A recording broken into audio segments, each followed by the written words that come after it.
Yandex. Видео будет недолгое, потому что я объясню все на словах, что я сделал. Проблема была такая, что индикатор при включении в сеть один раз моргает, и все, и никаких больше нету видимых данных, что он работает. Вот. При отключении шлейфа на матрицу, ну и на платы, которые отвечают за матрицу, индикация появляется, то есть горит синий индикатор, красный индикатор, включается, выключается, работает подсветка. Все нормально в этом плане. При этом, если что, все время, когда он работает, идет большой нагрев процессора. Но это специфика его работы, так скажем.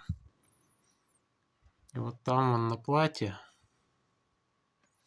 Сейчас я с другого телевизора покажу.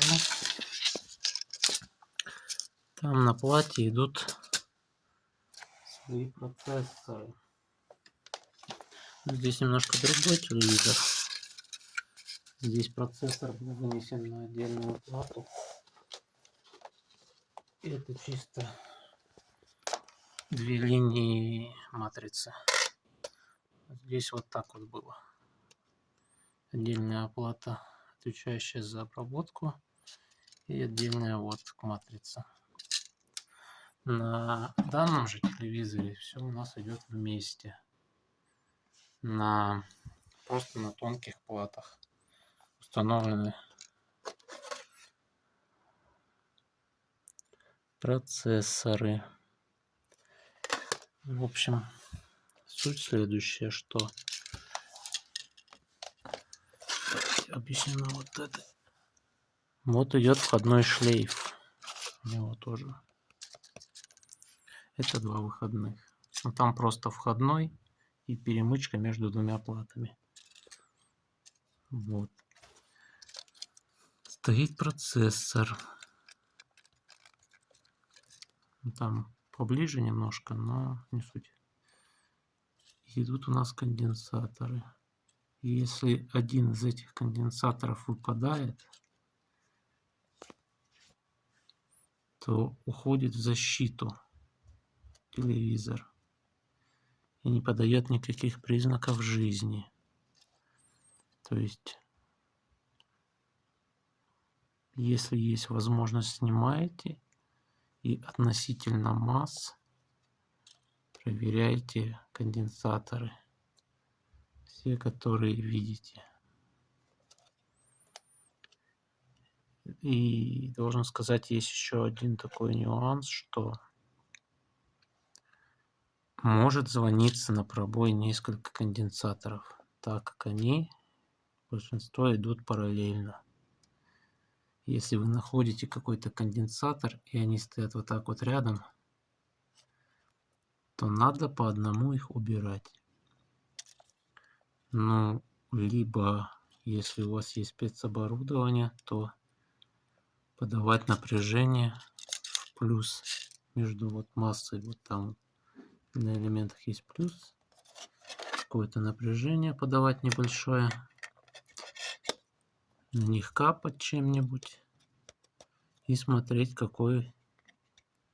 на каком быстрее высохнет, расплавится и так далее.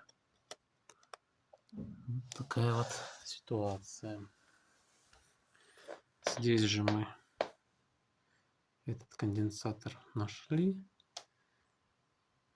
перепаяли, повторно прозвонили. Теперь у нас короткого там нет на плате. Дальше. Вот для наглядности залез все-таки, чтобы показать, какая плата здесь стоит, чтобы было понимание. Данный коряво впаянный — это мой, потому что я здесь подлезть нормально не могу. У нас стоят две планки за параллель, последовательно получается. Следовательно, две планки стоят.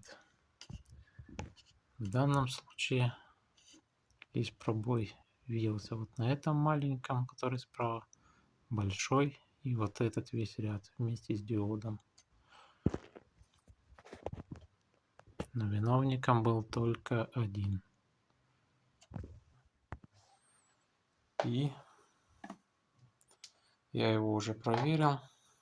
Сейчас занимаемся окончательной сборкой. И он у нас заработал так, как должен. Так, вот у нас результат. Все у нас работает. Изображение появилось. Включается индикация, он горит. Пульта мне, к сожалению, не дали. Поэтому я только могу режимы менять.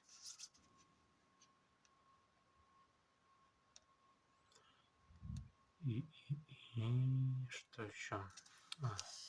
Пока не забыл. Также я проверял питание на главной плате. На всякий случай. И там вот этот вот входной конденсатор 104 был просаженный.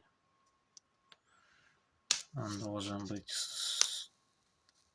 100 нанофарад.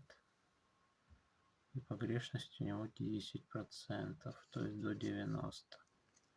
Данный был 60 с копейкой.